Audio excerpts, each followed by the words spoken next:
Break Fix Podcast is all about capturing the living history of people from all over the autosphere, from wrench turners and racers to artists, authors, designers, and everything in between. Our goal is to inspire a new generation of petrol heads that wonder, how did they get that job or become that person? The road to success is paved by all of us because everyone has a story.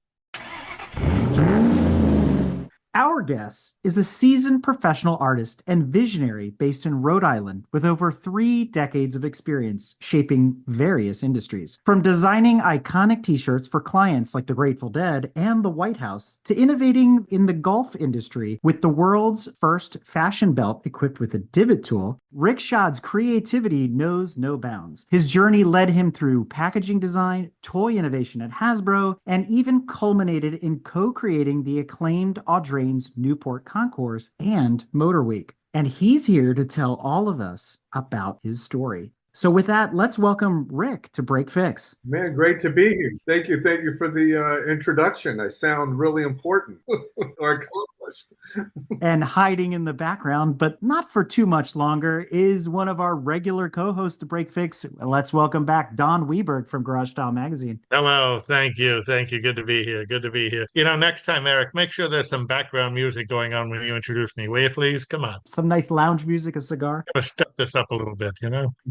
Well, Rick, like all good break fix stories, there's a superhero origin story. So tell us how you got involved in the vehicle enthusiast world. What was that defining moment? What was that car that inspired you? Professionally getting into the car world, I was asked to assist in selling Ayrton Senna's rookie Formula One car, the Tolman chassis number 2, which placed second at Monaco in the rain. And technically probably should have won that race. We know that how everything went down with that. The one you mentioned is like the worst one he ever drove. You ever think that that's just kind of ironic? The Tolman? Yeah, it wasn't the Lotus. It wasn't one of the MP4s, McLarens or whatever. It was the Tolman, which he ran for like 1 year and the car was like hellaciously unreliable. Yeah, it was a terrible car. He actually won Monaco, but they stole it from him. And he ran one of the most incredible laps ever there. I spent a lot of time with that car and had to do a lot of research for it because Nick Mason from Pink Floyd thought he had the real Tolman. And we had to go to see him and go look at his car and tell him why it wasn't the real car, which he had spent, I don't know, at that time, probably $600,000 on the car. It was a total fabrication. It was built from Tolman parts, but it wasn't the actual car. And it was pain to look at. The reason we knew ours was, well, number one, we got the actual guys that built the car to work with us. And when we went there and we looked at the actual car, we knew it was the real car because Senna was fairly short. The roll bar above his head and back of his helmet. Well, when Johansson took over that car after Senna left, and the roll bar was too short, so they cut the roll bar and extended it. So as soon as we walked up to the car, we saw that had been cut. We knew that it was Senna's. I was asked to sell that car, and I took an approach which was a little bit different than other people. I literally turned that car basically into a brand and put a real story around it, and I built basically a book on the car. I took my branding expertise and applied it to the way I would any brand to that car. And that was my first professional foray into the car world, was really by selling that Ayrton Senna car, which is kind of a crazy story in itself because I'm very good friends with a gentleman who was Mario Andretti's longtime PR guy, Donald Henderson. He was a character in the Formula One, IndyCar, the whole racing world, and amazing, one of the best branding guys in the world. In fact, he helped create Newman's Own with Paul Newman. And I was on LinkedIn one day, and this guy had posted a picture of a motorcycle saying this motorcycle's for sale. And next to the car, I could see part of like a quarter panel of a car that I knew was a race car. And it was Don Henderson that posted this picture. And I reached out to him and I said, who cares about this motorcycle? What is that is next to the motorcycle? Me making that comment to Don asked for my phone number. He called me. And from that day forward, Don and I became very good friends. And it was Don that approached me about this Senna car. And he said, I don't have the time to sell it, and I really don't care about selling it. He didn't know anybody who could kind of take this on. Ultimately sold that car to Zach Brown. And then the day that I met Zach Brown there for him to go over the car, and he did the car inspection. While he was doing the car inspection, his cell phone rang and he was told that he had just gotten the position of CEO of McLaren Formula One while we were looking and walking around the car. That's awesome. That is a true story. Yeah, that was an amazing thing. And then it was kind of from there I got launched into the automotive world, first selling that car and then getting exposed to different race teams and people that were trying to build race teams. And again, I was applying my creative hat and my branding hat to help teams raise money and get sponsorships. That's kind of how it all started. It actually started from me responding to a picture on LinkedIn. So and then I started going to different car events associated with building teams and things like that in the racing world, but I was going to all the major car events, and I came up with the idea of why shouldn't we have a car event like a Pebble Beach here in Newport, Rhode Island, because Newport is so beautiful and it has the mansions and the lawns. And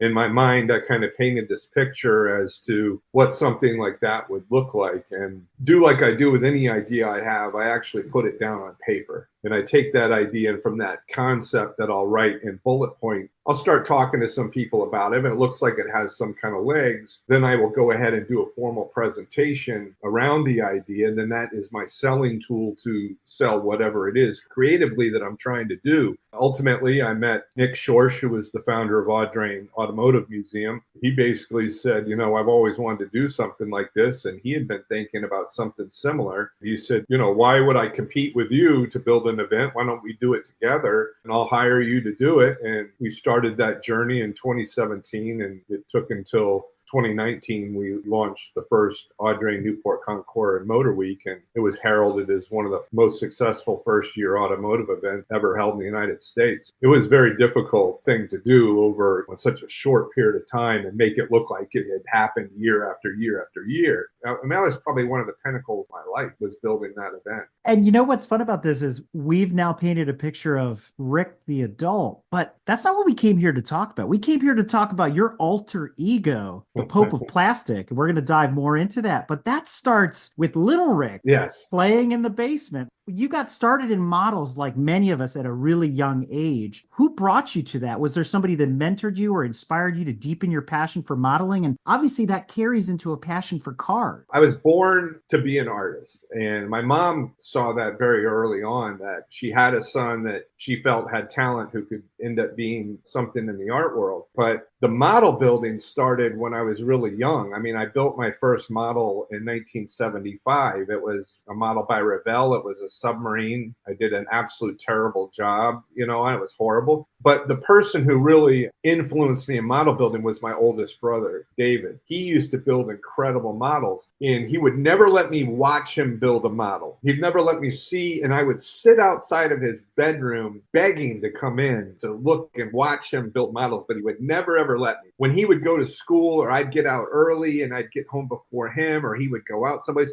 I'd sneak into his room and I would look at his models and I'd look at the paints. He was really my inspiration for model building. I wanted to be like him and build models the way that he built models. But because he wouldn't help me, I had to discover it kind of on my own. See, the tables have turned now. Now my brother is jealous that I build models professionally, and he's probably one of my biggest fans, and I share pictures with him all the time, and we go back and forth. He was like, maybe I should have let you watch me build models. He goes, but I think you figured it out on your own, better than he ever could. So my brother was my first inspiration, and I don't talk about this a whole lot, but sometimes I do. And, I was an alcoholic, and I'm recovered. Not recovered, you're always recovering, but model building essentially saved my life. I was in a deep depression. I was drinking myself to death, and I had to get back into something that was positive. I got back into model building, and it's not the only thing that saved my life, but huge part of it. And doing it every day and doing something positive. And then when people were giving positive feedback on what I was doing and were encouraged by what I was doing, especially when they hear what I've kind of gone through, to see what I'm doing, and then it inspires them to kind of do the same thing. And the bigger picture is that it's much more than model building. A lot of people are looking at this as a healthy alternative as well. I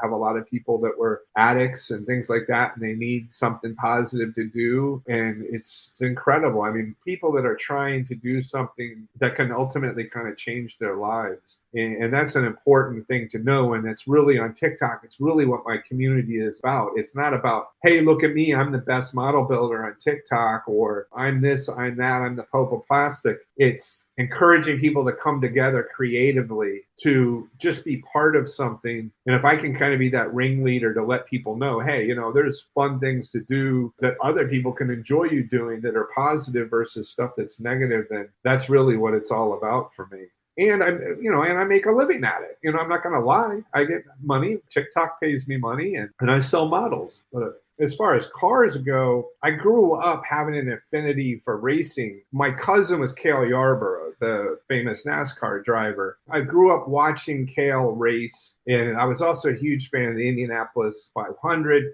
And like every kid, I had all the Matchbox cars, and I would set up in the kitchen and pretend I was running the Indianapolis 500. And I just always loved cars, but mainly I loved cars because of their artistic form. So I spent a lot of my childhood drawing cars, sketching cars, dreaming of one day being able to design a car, which I'm not a car designer, but I've been friends with a lot of car designers. I just always saw the art in them. And then when I got the chance to build car models, it's just incredible now to be able to build these cars that I dreamed of as a kid. And now I'm able to do it at a level that most people aren't. I mean, I guess if they dedicated themselves, they'd be capable of doing it. But most people don't have the time, or they're not capable of doing it artistically. So it's just a huge passion. Well, Don, I think he opened the door for a pit stop question. And I think you know what I'm going to ask him, right? I have no idea.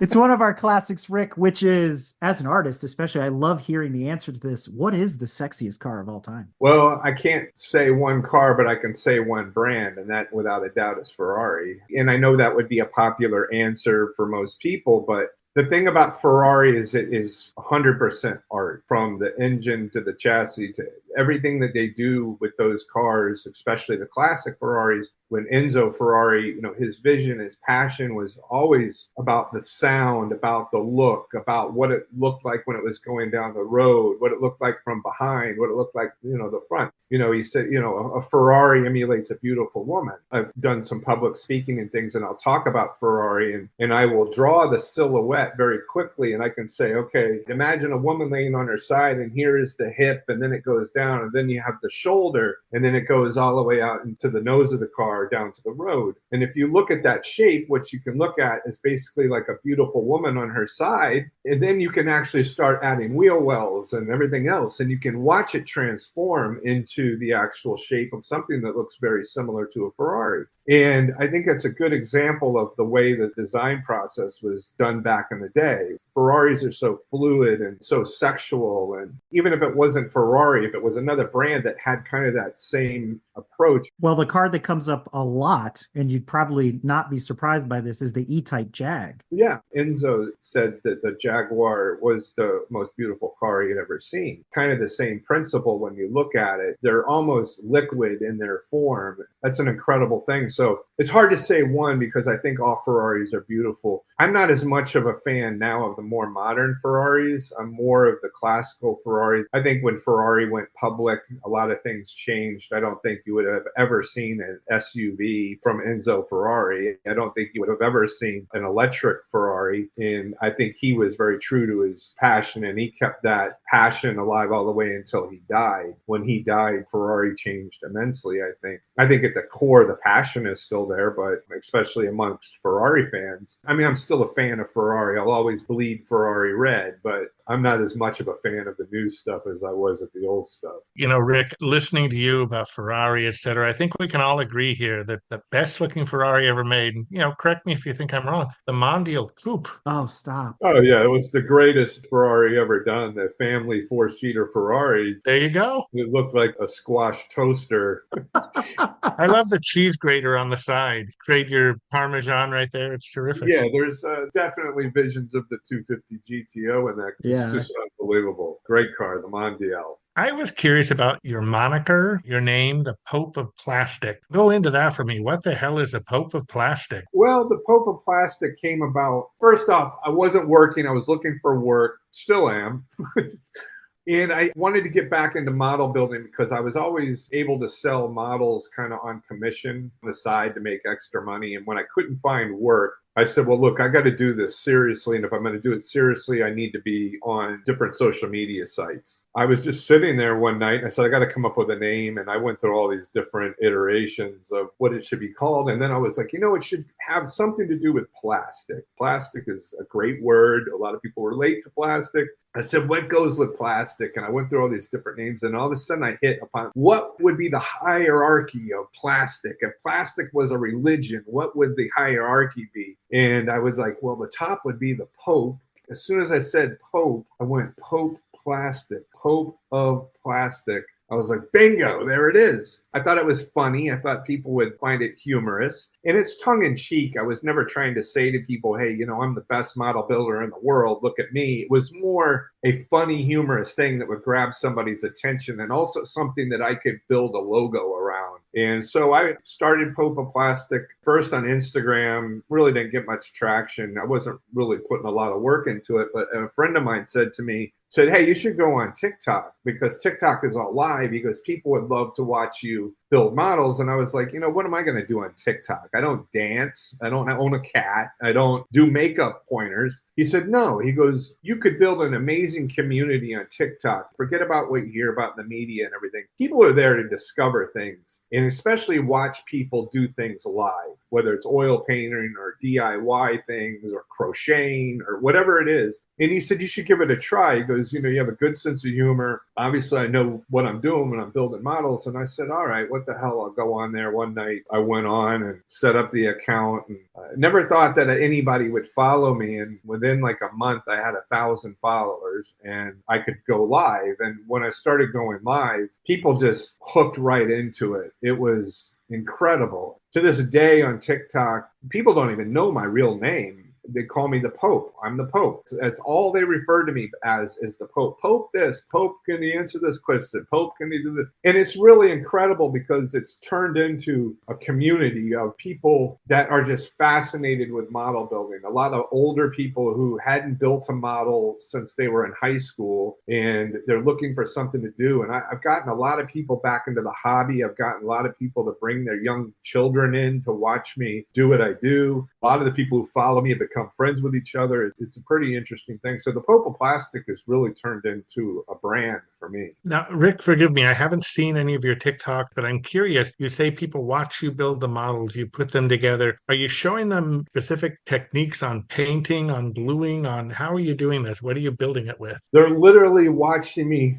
build a model from start to finish. So they'll tune in, say if I'm unboxing the model, I'll say, okay, we're going to build a new model. And my models take weeks to build. I don't build them overnight. So they'll watch me from day one where I'll take the first piece of plastic out and they'll watch me do the whole process. So I will announce each day, hey, today I'm going to be doing weathering, or today I'm going to be building the engine. Today I'm going to be doing the chassis. So people will sometimes tune in for specific things that I'm doing and they'll have specific questions. But most of the people watch me almost like it's a television series. They want to watch me from the start and they don't want to miss a single episode of me building. And I usually build live 3 times a day. And I take a lunch break. I treat it like an actual job, which it is for me. And then the customers that are ordering models from me, they get the opportunity to see me build their model live.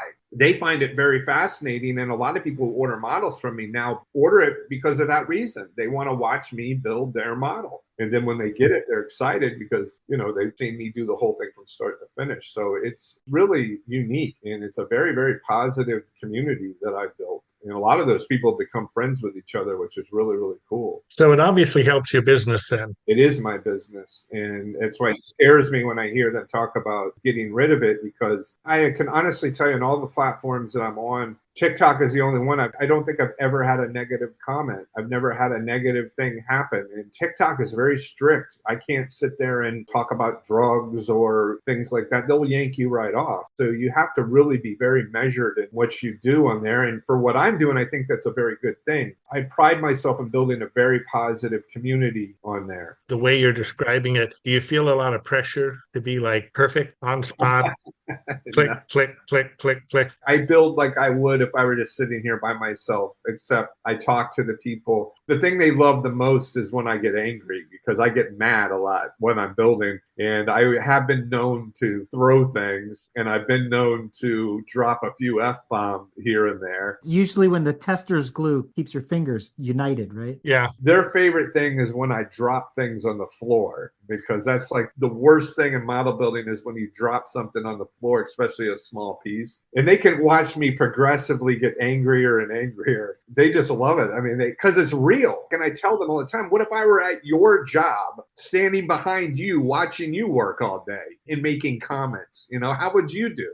Especially I'm doing stuff that's very, very tedious. I'm wiring things. I'm making things look extremely real. I'm doing the gauges on the instrument panel, things like that. And it's very, very tedious. So you can get very angered while you're doing it because you get frustrated. But it's very, very real what I do. So it's not like your normal YouTube channel where everything is scripted and, you know, oh, okay, I'm going to put these two pieces together and then go off camera, build everything, then come back and it's, you know, all put together. They're literally watching me from start to finish, and they get to see the good, the bad, and the ugly all the time. One thing that I did a week ago, which was really, really cool, I came up with the idea to do something called the F-Bomb Marathon. I said, here's the idea, everybody. I said, I'm going to let you vote on a model kit. I'm going to pull out 10 model kits. You guys pick the model kit. Right after the Kentucky Derby ends, I'm going to come on here on live, and I am going to build from start to finish without taking a break for as long as it takes. I don't care if it takes 5 hours, 10 hours, 12 hours, 24 hours, whatever it is. I'm going to build a complete model from start to finish.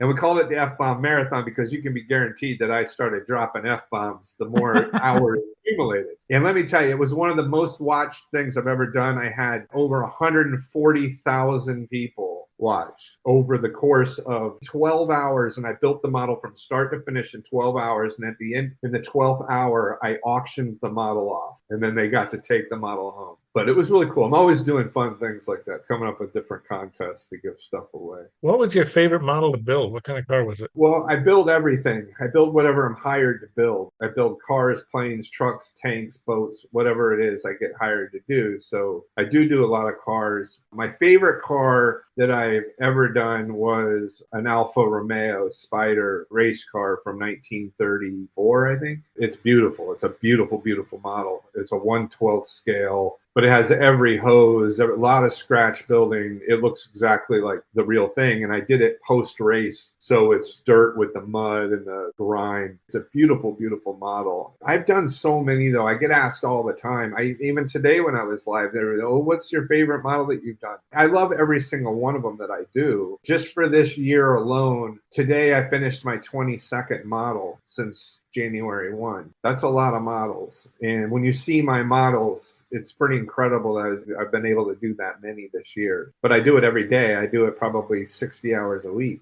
So That's incredible. Dovetailing off of what Don was just asking you about, what would you say is maybe one of your most challenging builds? the most challenging build I had to do was I was hired by the United States Marine Corps to build an entire squadron of Harrier jump jets for the 50th anniversary of the Black Sheep Squadron. And these were 1/32nd scale aircraft in their configuration. So I had to do everything custom to make it look exactly like those. But I don't build models that just look like the thing. I'm building the engines to where they're all wired. The cockpits are all perfect. The wheel wells are all plumbed with hydraulics. So to do a whole squadron, which was 6 aircraft, at one time was absolutely insane. It took 14 weeks to do them, working every single day, at least 8 hours a day, sometimes 10 hours, sometimes 12 hours a day. It was insane. That was a pretty crazy project.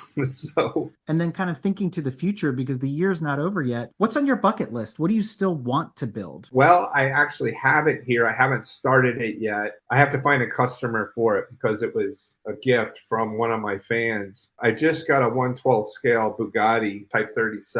I want to do that. Wanted a model of that car. I've actually driven it before, the real one. And I've always wanted to do one. So that's one that'll be coming up at some point. I'll find a customer for it and I'll end up building. I can't build unless I have a customer for it because it takes too much time and I have to, get paid for what I do. The other thing that I've always wanted to do, and I will get the opportunity, I'm not sure if it'll be this year or next year, probably the end of this year, is a 4.5 foot long Titanic with all working lights, working steam funnels, sound, the whole 9 yards. Does it crack in half or in multiple No, pieces? I'm not going to do the crack and half version, but so I'm going to be doing that. The model's already been purchased. I'll get it at some point. I'm fortunate that I get to build a lot of really cool models. And to be honest with you, I've had a lot of fans ask me, hey, what model have you always wanted to build? And then I'll tell them, and miraculously it'll show up at my house. So I have basically all the models I've ever wanted to build. I just have to find customers for them. How many models are in your house unbuilt right now?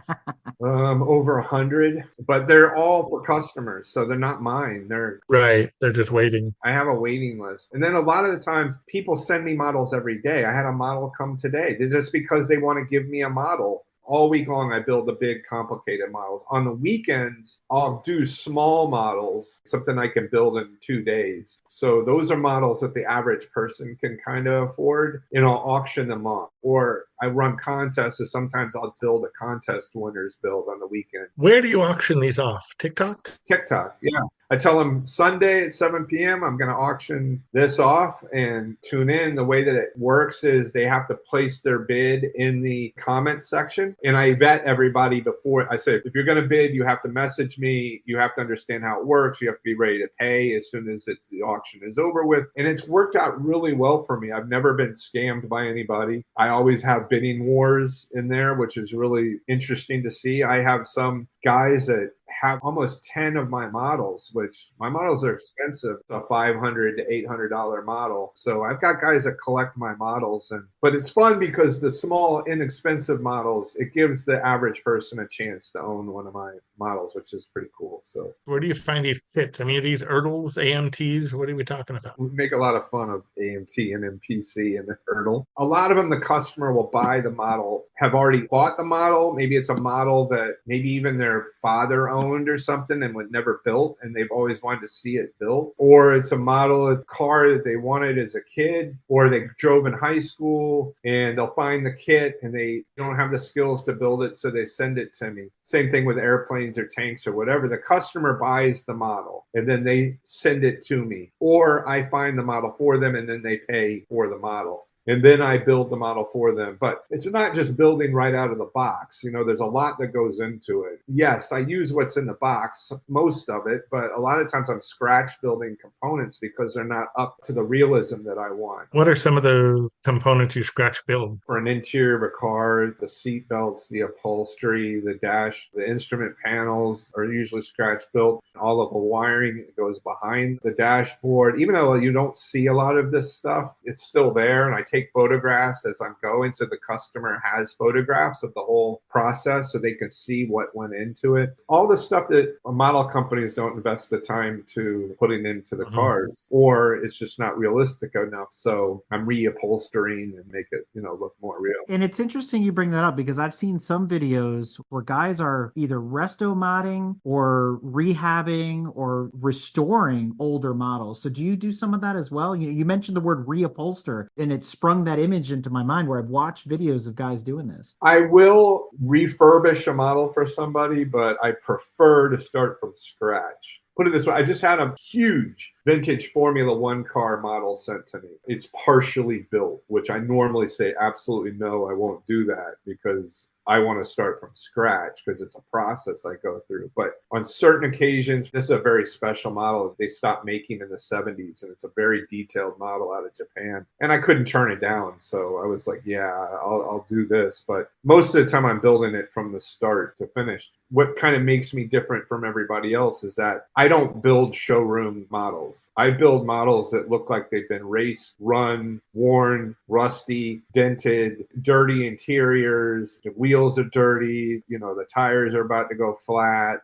For me, that is the fun of building for me, is making it truly look realistic, understanding how to create rust and dirt and grime and make it look scale and make it look really realistic. That's really what I'm good at. And 90% of the time, those are the kinds of models I'm building. And that's really where my bread and butter is. Rick, it's obvious that your skill level is leaps and bounds above where many of us are. There aren't many of us that I can think of that are professional model builders. But you mentioned earlier about building a community around modeling and things like that. So there's a lot of people that are probably curious, want to know how do they get in. So let's kind of dial it back a moment and talk more to the beginners or the intermediates and people that want to get back into modeling again as a hobby. Where do you start? And obviously it must be gear. So what should every modeler have as a beginner in their toolbox? Here's what I ask somebody who wants to get into the hobby. I say, okay, well, what is the subject matter that you like? Well, cars, obviously. Okay, so cars. Yeah. So what kind of car do you like? Do you like a domestic hot rod, or do you want a Cadillac? Do you want a Duesenberg, Ferrari? What kind of car do you want? Once I hear that, it is very important that out of the gate, you build a quality brand model. Let's unpack that for a second, because we talked about Ertl and AMT. So what to you is a quality brand, especially in plastic? Tamiya, Hasegawa,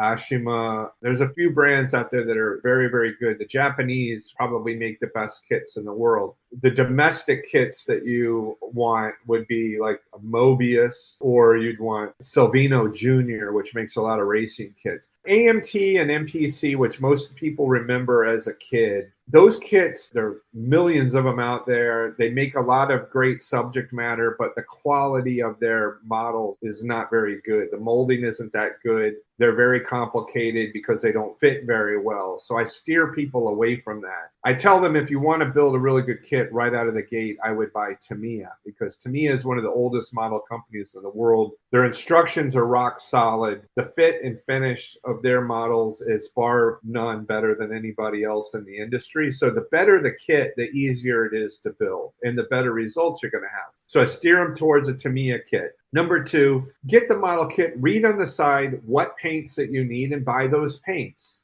Just follow the instructions and follow the painting guides. Make sure you have a good set of very good paintbrushes. Go to Hobby Lobby or whatever and buy a nice set of good paintbrushes with a nice variety. Number three, you need an airbrush right out of the gate. And people get scared of that. Oh, an airbrush. Oh my God. It terrifies people when you mention the word airbrush. You can get an airbrush for very little money. You can get an airbrush for $20. You can get a compressor for $80. And you have to learn to airbrush early on to get good results. I mean, would you paint your regular car with a paintbrush or a paint roller? No. I've seen people do it, though. Wait, which car? Yeah.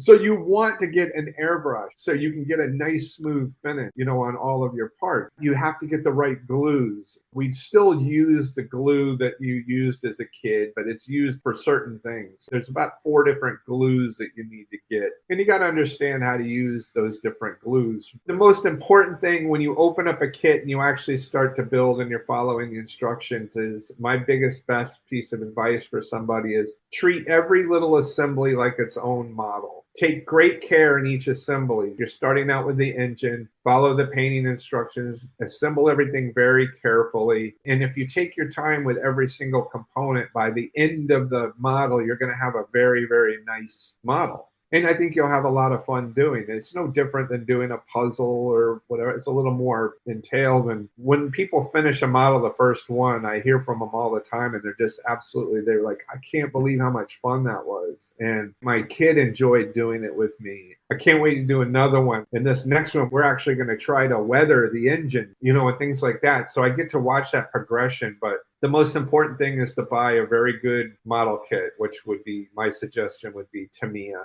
out of the gate. Don't buy something too complicated. You don't want to go to a 1/12 scale out of the box. You want to stick with like 1/25 scale car to start with. And just love it and take your time. Models aren't meant to be rushed, meant to be taken one step at a time and enjoyed. When you recommend practicing on the airbrushing, learning how the machinery works, learning how the spray works, what substrate would you recommend people practicing on? Great thing to use for airbrushing is plastic spoons. Spoons. Almost the same thing that auto guy, when they paint, they do test spray. We call them spray outs. when you do a spray out on a car, you get that little car form. They spray on it and they look at how the sun is reflecting. You can buy those, but plastic spoons are fantastic because they have different reflections off of it. Just painting on paper, just painting on a cardboard box, just painting on a water bottle, painting on anything, but just to get the feeling of how it is to use the airbrush and how it is to clean the airbrush. Once you get over that hump, the first time you use it, 99%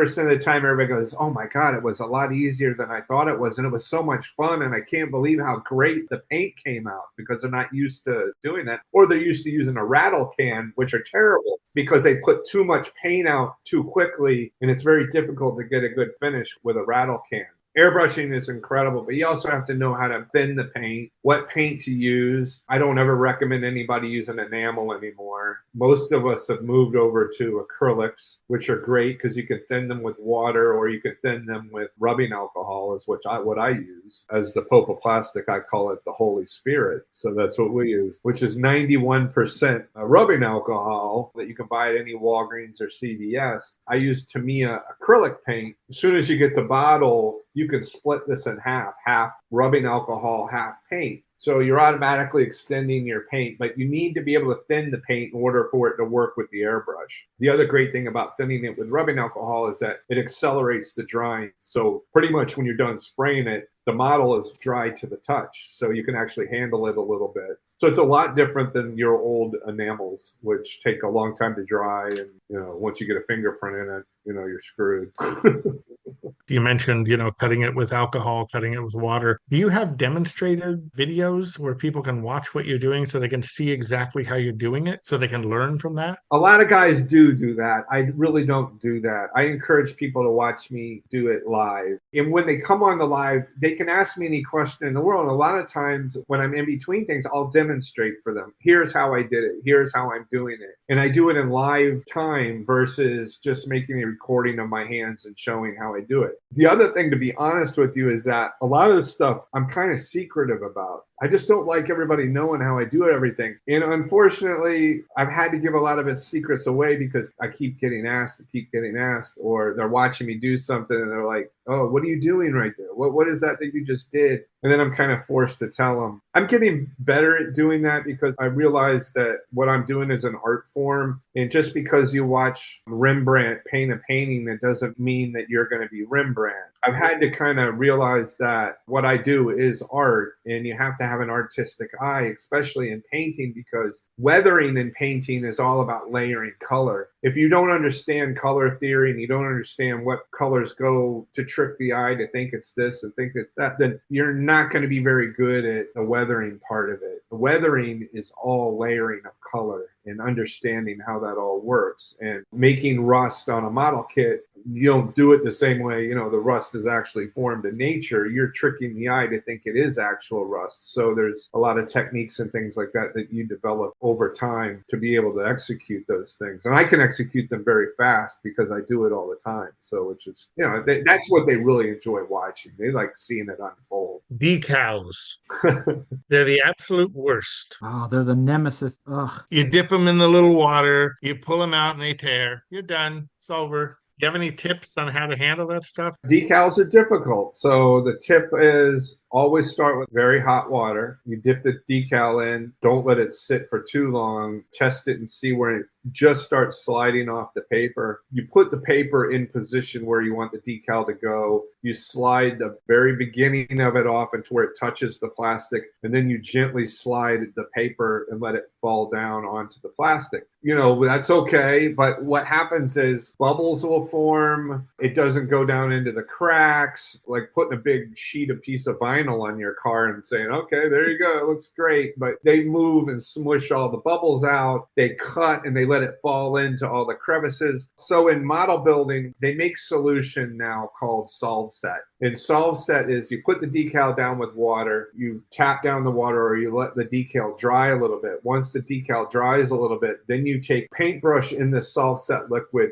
you paint that liquid over the decal, and then you just leave it. You don't touch it. And what will happen is the Solve Set dissolves the decal and lets it fall into all of the crevices. And it will remove most of the bubbles. But you may have to go back and poke a little tiny hole into certain bubbles and then put solve set on it again and let it soak down. It literally becomes almost part of the paint job. So solve set is really a miracle in model building. It's almost like Mod Podge in a way when you're doing decoupage. It's the same idea. It's basically the same thing. And then it depends. Different companies make different decals. Some are better than others. We know which ones are really bad. Even me as a professional, have a very hard time with. And when I see them and I know they're from a certain company, I can design my own decals. So I will design a lot of time my own decal, and I have a decal printer that prints them for me. So I have resources that a lot of people don't have. And that's a whole nother process, is designing your own decals. But Yeah, I was going to say that's not something that we all do.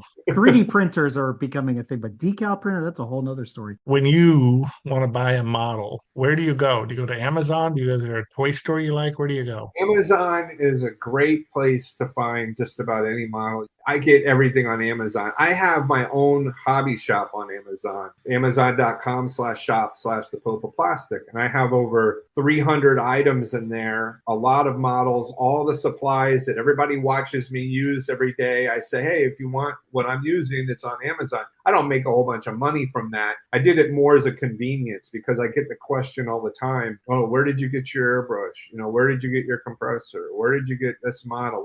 I have it all in that store so they can go there and everything is there. It's like going to a hobby shop. I always tell everybody, if you have a local hobby shop, go to the local hobby shop. Don't go to my store. Go there because hobby shops are a dying breed, and we need to support those hobby shops. The only reason I built the Amazon store was for people who can't get to a hobby shop, or they don't have a hobby shop, or I have guys that are in wheelchairs that follow me and can't get out really, but they still want to build models. So that was pretty much the main reason I built the Amazon store. But Amazon's great. You can get just about any model kit you can imagine, or any airbrush or any X-Acto knife or whatever. But Rick, I want to take this in a slightly different direction because there are a lot of fans of plastic model kits out there. And I had a few growing up myself, and I loved taking kits that were different and try to make like cool cars. Like I'm going to do a 6-cylinder 904 with Fuchs wheels because I had a 911 turbo, and I made my own engine mounts, and plastic was fun because you could do that with some testers or super weld or stuff like that. But as I got older, I sort of just got disillusioned with the whole plastic thing. And now as an adult, I don't mess with plastic unless the box says Lego on it. You know what I mean?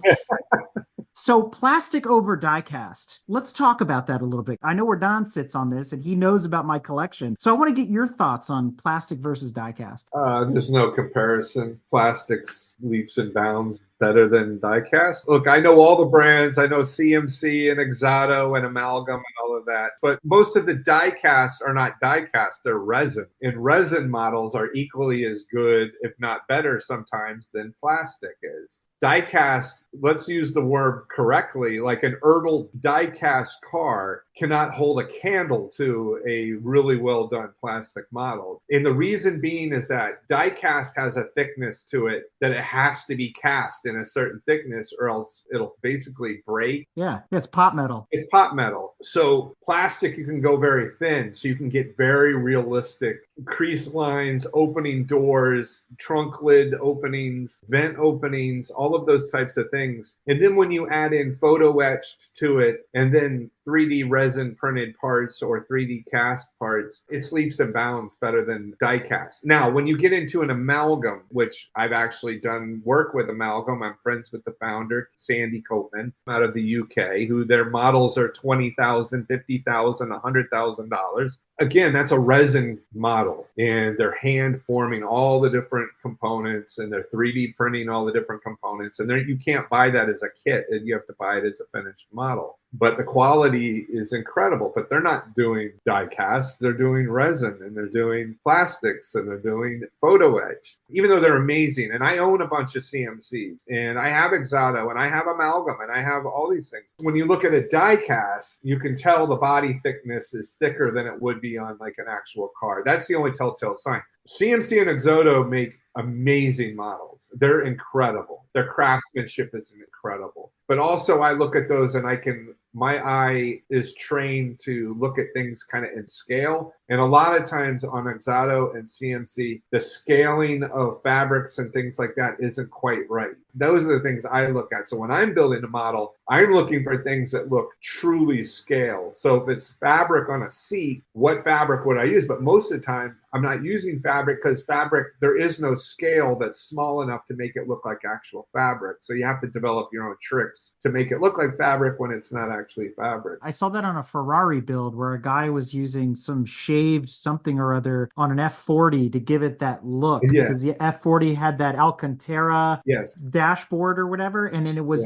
Yeah. some particle. But to your point, it tricked the eye to make you believe that it was that material. Yes. I still love my diecast, though. I got way too many of them. Don't get me wrong. I love diecast. I think it's wonderful. But where I'm going with that is there's a whole nother craze right now in the modeling world, and that's the sort of resto-modding of the 1/64th scale cars, the Matchbox and the Hot Wheels, taking them beyond where we think they can go with those things. And Mattel has really stepped up the game with their premium lines, but there's creators out there that are really going above and beyond. So I want to get your feedback on this new trend in the 1/64th world. Yeah, it's amazing. I have a lot of those guys follow me, and I'm friendly with a lot of them. It's just another aspect of the hobby that is just incredible. I don't know who the first person was to decide that they could break one of these things apart and put different wheels on it and lower it and everything else and do these paint jobs, and the stuff they do is absolutely incredible. It thrills me beyond belief to see people doing this kind of stuff, because this is the kind of stuff I would have done when I was a kid or whatever. And anytime I see a young person, especially that's getting into this kind of stuff and getting off of the phone or getting off of a video game and doing something with their hands and then trading it like we did trading cards or Matchbox cards when we were a kid, seeing these things happen, it thrills me to death. When I'm on live working and a young person comes in, he says, hey, I'm 12 years old and I just got my first model. That just thrills me. I'm like, wow, this is incredible. A lot of the older people looking for a hobby are doing this stuff, and there's some amazing guys out there. I want to shift gears a little bit. You do models on commission. Yes. So how does that work? How do you charge? Is it based on the size, the complexity that the customer wants? Is it just an hourly flat rate? There's so many variables that can play in. So how do you figure that out? Now it is done by an hourly rate. I used to just say, oh, okay, if it's this size, I'll charge this much. But I got myself into trouble a few times where a model where I thought wasn't going to be that complicated ended up taking me 150 hours, and I only charged $500 for it. So I had to get over that, and I had to come up with an hourly rate that made sense to me. I'm pretty good at estimating now because I build so much how many hours it's going to take me. The big 1/32nd scale, say aircraft, was probably going to take me 100 hours. So 100 times the hourly rate gives me that number. Smaller kits that I know that I can do in 12 hours. So it all kind of works out in the end. Some of them can get very expensive, but I let the customer know right up front, hey, this is how many hours it's going to take. I'll stick to this hour. So if I say it's 100 hours, that's what you're going to get billed for. So I'm very, very good at staying on target as far as how many hours it's going to take me. I also build a lot faster than the average person because I build so much. Do you autograph your models? Do Yeah. you autograph a Popoplastic or Rick Schad? I give the customer the option, but I always sign them, always ask to sign them. Where do you sign them? I usually find an inconspicuous place to sign them. I don't want it on the top, I sign it like any artist would, but I do sign it in my actual signature, which nobody can really read. And then I put the Popoplastic, and then I put the date on when it was completed. Then I usually take part of the model box itself, and then I cut out that, and then I sign that part of it. And then the instruction booklet, always, which they love, is getting the instruction booklet. And then I sign the cover of the instruction booklet. Oh, very cool. When it comes to these plastic models, when it comes to any model, they can be pretty delicate. When you send it to your client, what if something happens? And how do you ship those? Has anything ever happened? Not anything major. I'm really good at packing them. Of course, something can happen to it. Been very lucky. I haven't had, and I've shipped them all over the world. So I just had one go to Argentina. I just had one go to Scotland, and I haven't had any damage. Every once, inevitably, you'll have like a little, if it's an airplane, an antenna will come off, and I'll video chat with them and tell them how to do it so they can reaffix it. But most of the time, they get there in one piece. I'm really good at packing them. if it gets damaged, I mean, the customer knows that we're at the mercy of the mail, and that's just part of the thing. If it was that damaged, I would have them send it back to me and I would repair it for them. Do you have a preferred mail method, USPS or FedEx? Believe it or not, the U.S. Postal Service is the best, to be Really? honest with you. It's the fastest. It's the most inexpensive. They seem to take the most care in handling the packages. They're super nice to work with. I used to use only UPS, but I moved to the United States Post Office. They're great. I can't say enough good things about them. I mean, I'm shocked to be saying that, but it's truthful. They're really, really wonderful, the way they take care of things. All right, Rick, I need a rough order of magnitude here. 1970 914-6 GT in the Sunoco livery in 1/18th scale in plastic. What are we talking here? In 1/18 scale, well, we have to see. Most likely to probably be in, if there's a kit, there'd probably be in the 1/24 scale or 1/25th scale. I'm just going off the top of my head here. Be about $800, but be fully custom, fully look like the real thing. And I just want to say, Eric, it's a bargain. Yeah, Even right? if he told you $8,000, it's a bargain because you buy it, you've got it, you're done. You don't have to insure this car. You don't have to maintain this car. You put it on a shelf. There it is for the rest of your life. Done. If you think about it, it's 1/25th the price because the real deal sold for $500,000 a couple of years ago. So there you go. But it'll look just exactly like the real thing. But I've always wanted a Countach. It's been my dream car since I was yay big. I love the Countach. I love They're the most ridiculous, outrageous cars, and you just gotta love them. one of my most favorite cars, the anniversary edition, white with red interior. Yeah, with the strakes and everything. Yeah, they're crazy. I bought one of these, and I don't remember what I paid for it. It's still in the closet today. I have not pulled it out. I don't have a place to put it yet, but I forget who built it. But I paid a lot of money for it, in my opinion, but I'm cheap. And when I told my wife, I said, "This is what I'm paying for it." And she said, okay. And I said, "Yeah, but look at it this way. I've kind of resigned myself to Don is never going to own a real Countach. So this is as close as I'm going to get. So this is a bargain price." And that's sort of the moral of modeling. The moral of modeling. I love that. On the collector side of it, for you, Rick, there's a sense of completion. There's a sense of, being one with your artistry and all that stuff as a builder, as a creator. But for us as collectors, there's the excitement of, I've got this unique thing. And that's why I bring up that 914, because it has a special place for me. It invokes emotion. It invokes memories from when I was a kid growing up around that car and being involved with that family and stuff. And so to Don's point, he may never achieve having a real Countach in the garage, but that model gets his juices going and he's thinking and he gets to daydream and all that and live those memories and those thoughts. So it works on both ends of the pendulum. And I think that's what's so special about modeling, whether you're a creator or a collector. You've hit the nail on the head. My customers, I'm recreating a memory 95% of the time. It's a memory that they have. It's a car that they drove. It's a car their father drove. This is the car we drove across country. This is our farm truck that we wanted. Those are the people that I'm building for. And that's why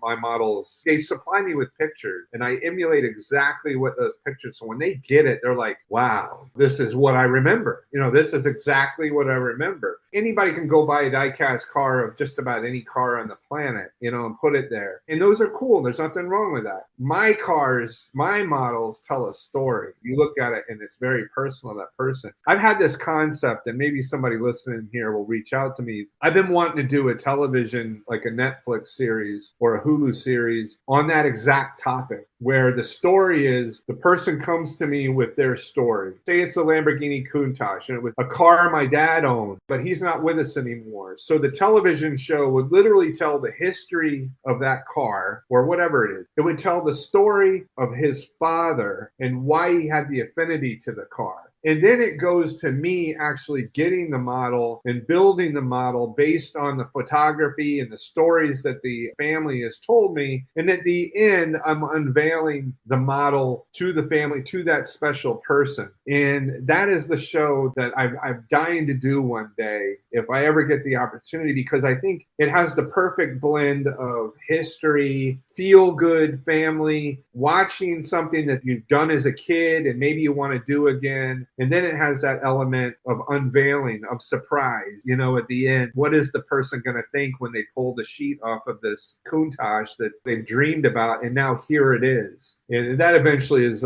something that I really, really want to do one day.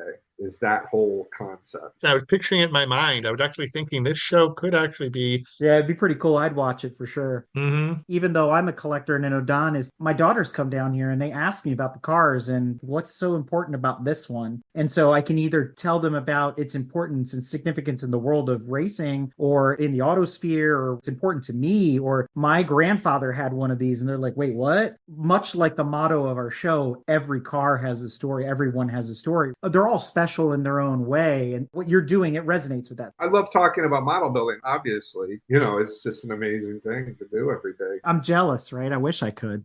I know. I'm sitting there thinking this guy builds models for a living every day. Well, Rick, we've reached that part of the episode where I like to invite our guests to share any shout outs, promotions, or anything else we haven't covered thus far. Well, if you want to find me, please don't be scared of TikTok, for crying out loud. Don't believe all the hype. Go to @the_Pope_of_Plastic on TikTok, @the_Pope_of_Plastic on TikTok, also on Instagram, @the_Pope_of_Plastic on LinkedIn. You can always find me at Rick Shad, RickSchad. I usually post all my models on LinkedIn. That's kind of where I got my start. My first commissions came, believe it or not, from LinkedIn. And I build anything. It doesn't have to be cars or planes, boats, tanks. It doesn't matter. So if you're interested in having something really special, please reach out to me. You can also email me at rickshad, SCHAD, @gmail.com, or you can email me at thepopeofplastic@gmail.com. And I'm going to be building another event that nobody knows about. So I'm kind of excited about it. Another one here in Rhode Island, but I'll have to come back on and talk about it. Oh, for sure. You're always welcome back. I appreciate you all having me. It's been fun to talk about model building and to get people exposed to it. And hopefully they'll find this hobby and they'll try it for themselves. And hopefully they'll turn into something that'll be a passion of theirs. Now known as the Pope of Plastic, Rick Shad captivates audiences worldwide on TikTok, where he holds the title of top modeler, routinely commissioned to build intricate and unique models for collectors and enthusiasts located all over the world. To learn more about Rick, be sure to follow him on social media at the Pope of Plastic on Instagram and YouTube, and most importantly, at the Pope of Plastic on TikTok, where you can see him build live daily. And if you'd like to commission some work, you can reach him via email at rickshad@gmail.com. Well, Rick, I can't thank you enough for coming on Break Fix and sharing your story about coming up through the professional automotive world and then turning your passion of artistry and modeling into a career for yourself and turning your life completely around. It's truly inspiring. And most importantly, what you're doing as a creator, and we love having creators on this show, is expressing your enthusiasm about the vehicle world in a way that resonates with so many people worldwide. So I can't thank you enough for doing that, and especially promoting motorsports enthusiasm, which is something that's really, really important these days. We'd love to have you all come and visit me. If you come and watch me on TikTok Live, just tell me you saw me, on the internet or whatever, and I'd love to say hi, and feel free to ask me any questions. And I need to do a model for you guys. We need to do a Countach and a Porsche. I'm all for that.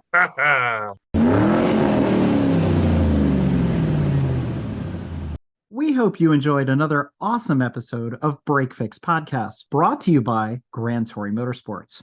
If you'd like to be a guest on the show or get involved, be sure to follow us on all social media platforms at Grand Touring Motorsports. And if you'd like to learn more about the content of this episode, be sure to check out the follow-on article at gtmotorsports.org. We remain a commercial-free and no annual fees organization through our sponsors, but also through the generous support of our fans, families, and friends through Patreon.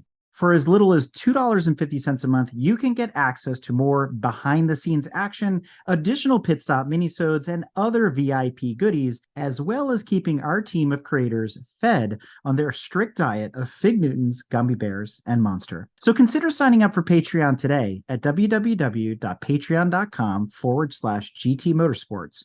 And remember, without you, none of this would be possible.